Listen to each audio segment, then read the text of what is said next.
Quería un poco, y voy a ya no ahondar en alguno de los temas que ya hemos estado viendo hoy día a lo largo de las diferentes presentaciones, y es que el título del seminario es Retos y oportunidades para la generación de políticas públicas sobre cambio climático, ¿no? Y vemos que las dos grandes variables de cambio climático y de políticas públicas involucran una serie de aristas y componentes que hemos podido ver el día de hoy a lo largo de las diferentes presentaciones. Entonces la pregunta es cómo lograr integrarlos. Y una figura que me pareció interesante es la del cuadrado de Rubik, la del cubo de Rubik. ¿Por qué? Porque necesitamos hilar los temas de cambio climático y de política pública de tal manera de que los lados estén rojos de un lado, amarillos del otro, verdes del otro, y que cuando movamos los diferentes componentes no destruyamos este cubo que necesita estar armado. Y eso lo digo ¿por qué?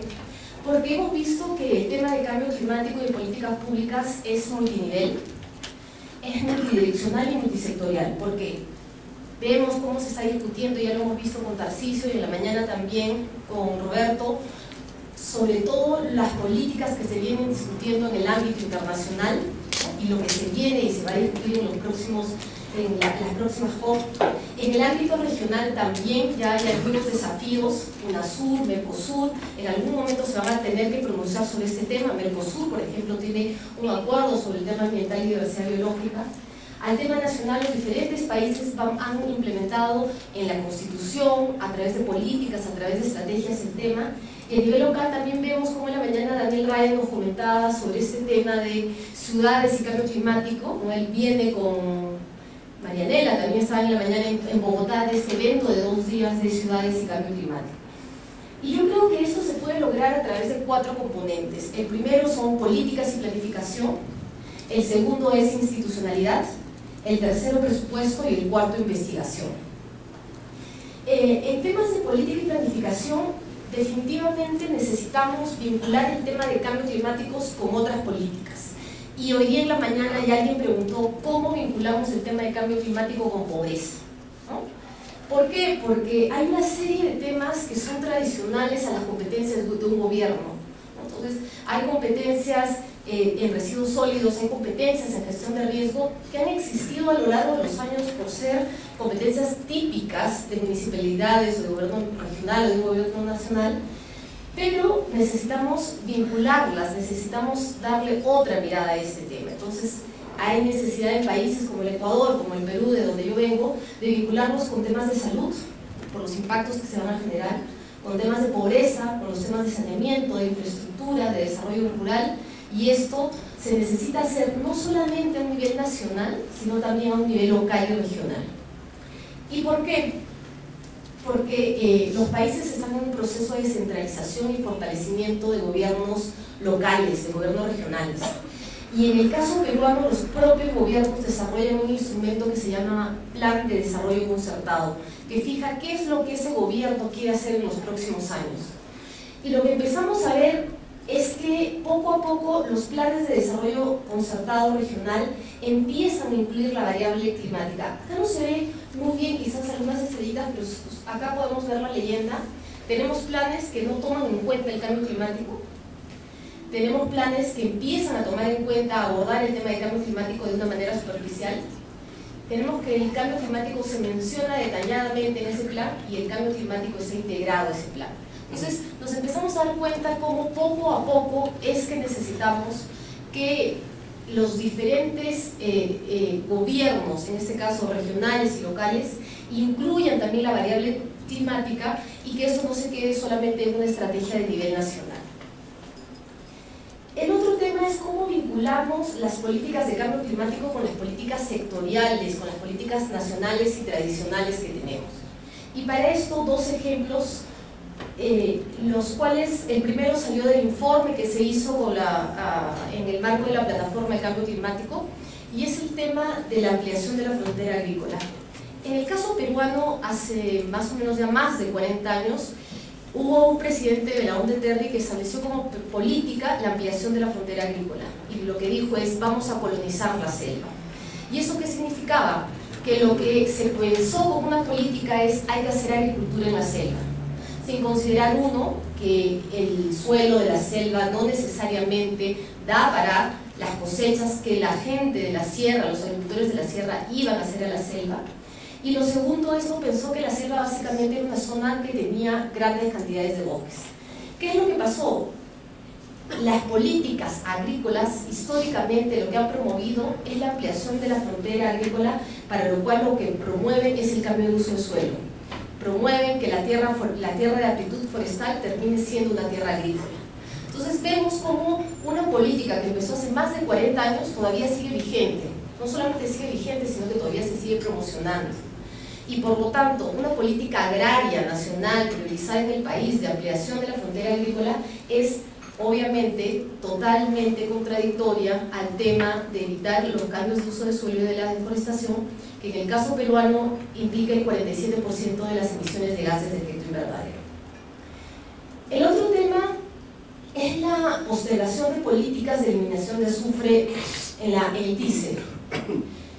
Hace más de 5 años salió una norma que establecía que había que eliminar el azufre en el diésel, que es el porcentaje. Nosotros teníamos hace 5 años 5.000 partes por millón. Y lo que se señalaba es que teníamos que llegar a 5 partes por millón. Cuando se cumplió el plazo, lo que pasó es que las refinerías señalaron que nunca se había establecido el instrumento mediante el cual se tenía que llegar a la reducción del azufre. Pero bueno, el gobierno no estableció el instrumento. Yo quise cumplir, pero no pude cumplir, y por lo tanto no voy a poder cumplir con esas metas. ¿Qué es lo que pasó? Que una de las refinerías más grandes las tiene el propio Estado, y el Estado no había previsto obviamente en sus cuentas este tipo de inversiones, y la otra la tenía Repsol. Y lo digo porque Repsol es un país que en España tiene 5 partes por millón y están tratando de llegar a casi a 2 o a 1. Entonces es incongruente que una misma empresa que tiene 5 partes por millón en un lado tenga 5.000 partes por millón en el otro lado. ¿Qué es lo que pasó? Lo que pasó es que la norma ha sido postergada y solamente se ha eliminado el azufre del diésel en Lima y Callao, que es la capital. Y en las demás provincias sigue utilizándose diésel con altas cantidades de azufre. ¿Cuál es esto que ha sido una política explícita porque se ha derogado, se ha postergado la norma y se ha establecido excepciones? Lo que ha generado es que hasta la fecha no se puedan implementar los límites máximos permisibles para vehículos automotores. Como no se pueden establecer estos límites, lo que la mayoría de empresas del sector automotriz señalan es que no se puede importar vehículos de tecnología Euro 3 o Euro 4, porque ese tipo de vehículos no van a soportar la gasolina, no van a soportar el diésel con tanta cantidad de azufre. Y por lo tanto tenemos todavía un parque automotor antiguo que sigue emitiendo altas cantidades de dióxido de carbono por todos los problemas que están no en el sector del transporte, sino en el sector del minero energético. Entonces hay políticas contradictorias, políticas del propio Estado, políticas nacionales, que por un lado somos un país que invierte en temas de cambio climático, pero por otro lado tenemos políticas tradicionales y sectoriales que lo que hacen es afectar ello. Y nosotros este tipo de políticas los vamos identificando en el marco de un proyecto que tenemos con la Fundación MacArthur, que justamente lo que busca es evidenciar cuáles son esas políticas públicas, ya sean implícitas o explícitas, que generen, ¿no es cierto?, un impacto negativo o positivo en algunos casos en el tema de cambio climático. Esta es una infografía súper interesante del Ministerio del Ambiente. ¿Por qué? Porque el Ministerio del Ambiente ha actualizado su inventario de gases de efecto invernadero, y lo que se está viendo es que el último inventario fue del año 2000. Este año siempre se ha presentado información al 2009, se ha actualizado el inventario. Y se han descubierto dos temas que son súper importantes para el caso peruano. Uno es que se está disminuyendo el porcentaje de emisiones de gases de efecto invernadero por cambio de uso de suelo y deforestación. Ha disminuido del 47% al 39%, pero por otro lado se está incrementando el porcentaje de gases de efecto invernadero a raíz del sector energía. Entonces, la necesidad de actualizar estos inventarios de gases de efecto invernadero es muy importante. El otro tema en la planificación es cómo incorporamos el tema de cambio climático en la planificación del desarrollo nacional. Y esto implica que hay que pensar en quién lo puede hacer, y ese actor, ese organismo llamado a hacerlo, debería ser el Centro de Planificación Nacional. En el caso de Perú se ha creado un instituto específico que se llama el CEPLAN, que ha organizado incluir la variable del cambio climático en el Plan Estratégico de Desarrollo Nacional. El Perú ha previsto tener un plan bicentenario del 2021, y por primera vez en un plan estratégico de desarrollo nacional se ha incluido como una prioridad el tema de adaptación al cambio climático, ¿no? Y se han señalado metas con indicadores y con montos de presupuesto para cumplir esas metas. Entonces es un paso importante. Y la otra figura es el Marco Macroeconómico Multianual 2011-2013, que es un instrumento meramente económico, es un instrumento que maneja el Ministerio de Economía y Finanzas, donde establece cuál es la inversión económica, cuál es la proyección económica que se va a tener en los próximos 3 años, desde el año en que se hace el presupuesto hasta los 2 años siguientes. Y por primera vez también en el Marco Macroeconómico Multianual se considera ya el tema del cambio climático como una megatendencia, y se empieza a ver cuál va a ser el impacto de esto en el presupuesto y en la planificación del Estado. ¿Y por qué es que se están dando estos pasos y por qué es necesario incluirlos? Porque como lo digo, el tema del cambio climático es multinivel, es transversal, y necesitamos una autoridad, un organismo que no sea de un sector ni energético, ni de transporte, ni de saneamiento, ni ambiental, que tenga esta mirada de planificación nacional a largo plazo. En planificación temática, nosotros no tenemos lo que ustedes tienen en el Ecuador, que es una referencia al tema del cambio climático en la Constitución, pero sí tenemos comunicaciones nacionales como ustedes, tenemos el inventario de gases de efecto invernadero del año 2000 actualizado del 2009, tenemos una estrategia nacional de cambio climático del 2003 que actualmente está en proceso de actualización, y se requiere y hay una serie de planes y proyectos de adaptación al cambio climático, ya sea en temas de mecanismo de desarrollo limpio, en temas de red, que se han venido implementando. El país tiene actualmente 3 estrategias regionales, o sea, los gobiernos regionales han aprobado estrategias regionales para su territorio con la finalidad de priorizar ciertas acciones a lo largo del tiempo. Entonces, en la planificación temática, en la planificación propiamente, el tema del cambio climático, sí hay avances, sí existen referencias sobre el mismo. En el tema de NAMAS, el Perú se ha comprometido en 3: en construcción sostenible, en transporte sostenible y en residuos sólidos. El más avanzado es el de edificaciones sostenibles, y se está trabajando ya desde hace algún tiempo el Ministerio del Ambiente con el Ministerio de Vivienda, el Ministerio de Saneamiento, el Ministerio de Energía y Minas, en el diseño de una estrategia nacional de mitigación sobre la base de una construcción de edificaciones sostenibles. Es una tarea compleja, definitivamente, porque en los últimos años hay un boom de construcción en el Perú, donde lamentablemente lo que se ha generado es la construcción de edificios rápidos, fáciles, y claro, el tema de edificaciones sostenibles muchas veces es complejo y costoso también, ¿no? Es un tema que se ha priorizado, y lo interesante es que se está fomentando un sistema crediticio para promover viviendas sostenibles, ¿no? Va a haber un programa de hipoteca verde donde se va a dar ciertas facilidades a las personas que cumplan ciertas condiciones y que quieran desarrollar edificaciones sostenibles.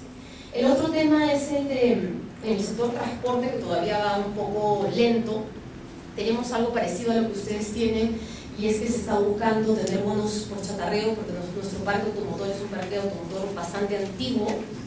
Se está impulsando el metropolitano, que es algo así como las vías rápidas para un transporte público mucho más eficiente, y se está promoviendo la bicicleta.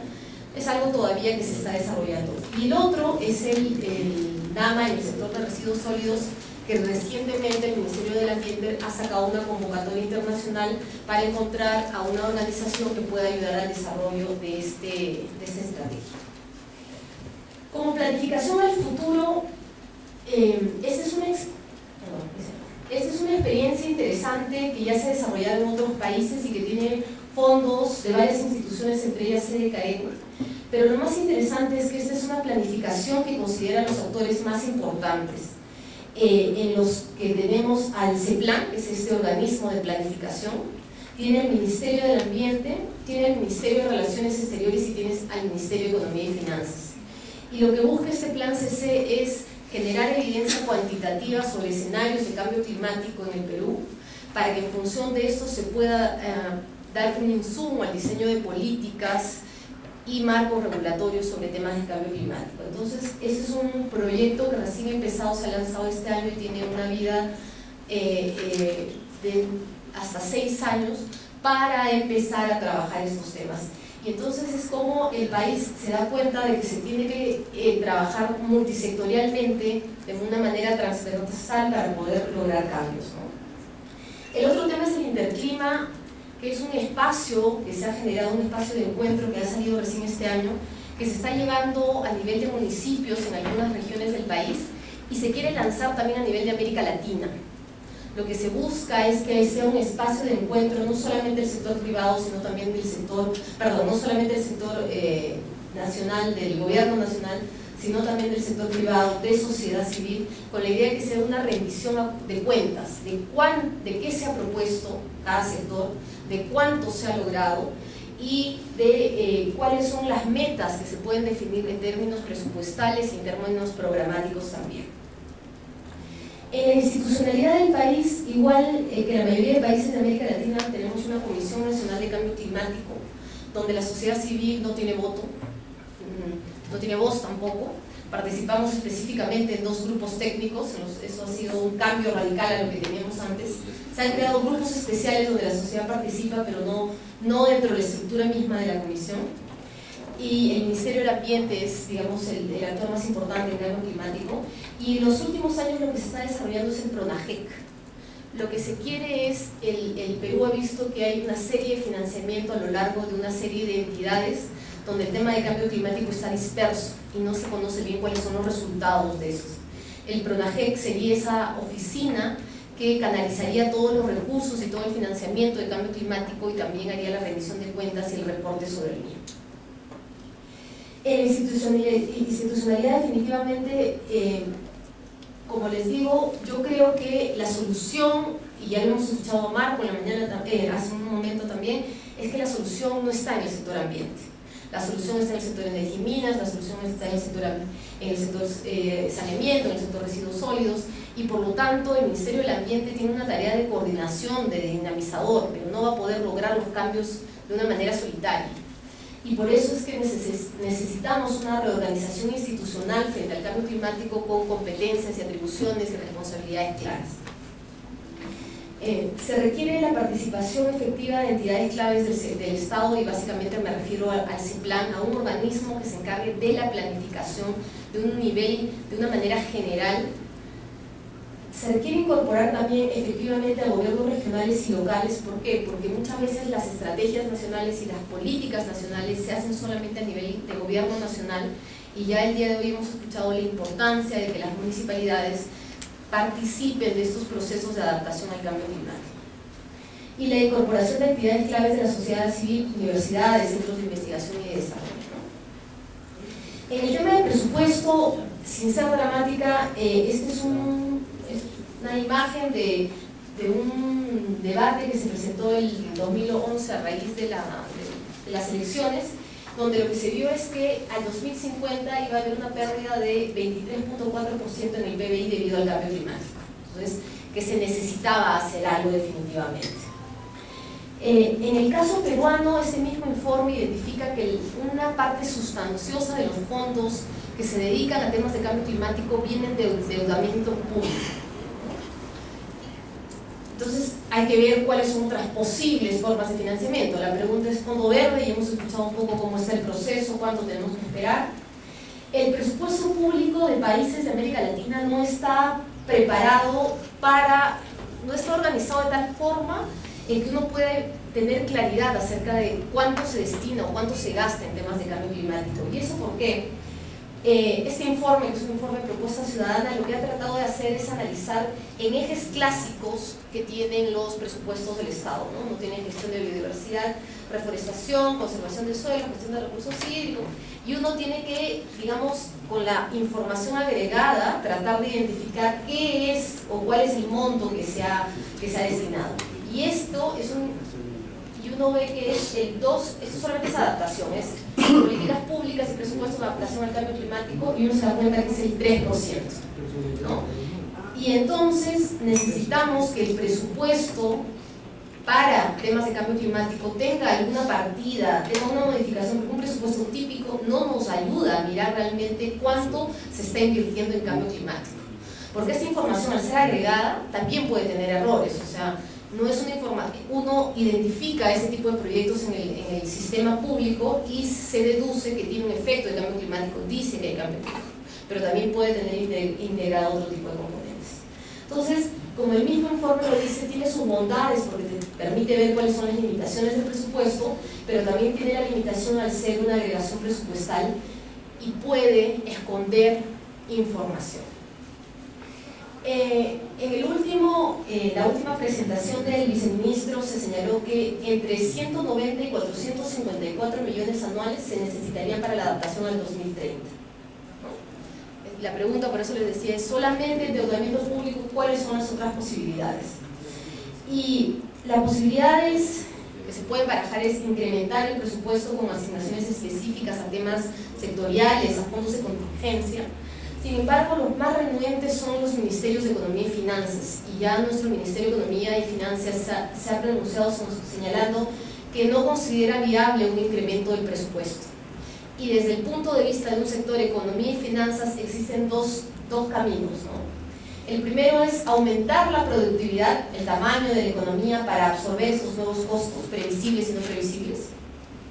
Y la otra opción es inducir un cambio en el comportamiento de los agentes a través de los mercados. Eso significaría pensar de alguna manera quizás en tributación específica. Sin embargo, el Ministerio de Economía y Finanzas ya no quiere aumentar la carga tributaria y se está pensando en simplemente algunos incentivos o temas presupuestales o algunos temas financieros. Y el otro tema es realmente tener una meta presupuestal específica, o sea, cuánto como país queremos dedicar al tema de cambio climático en sus componentes. Y el último tema, lo vamos a pasar rápidamente, es el que estaba hablando Rodney el día de hoy, y es el tema de investigación y cómo la investigación nos va a ayudar a tener información eficiente y oportuna. Y en el caso peruano específicamente se ha elaborado una agenda de investigación científica del 2010 al 2021 con temas que se tienen que desarrollar, información que se tiene que generar, investigaciones que se tienen que elaborar para poder tomar decisiones. Y entre ellos también está el famoso Plan CC, que lo que busca es generar esta evidencia científica para elaboración de escenarios. Entonces, considero que con estos 4 componentes que vimos, políticas y planificación, con temas de institucionalidad, con temas de presupuestos, con temas de investigación, se puede tratar de transversalizar el tema de cambio climático y poder aportar de una mejor manera, porque la solución, pensando que solamente está en el sector ambiente o solamente en el Ministerio del Ambiente, no va a solucionar los problemas y los retos que tiene el país. Bueno, muchas gracias.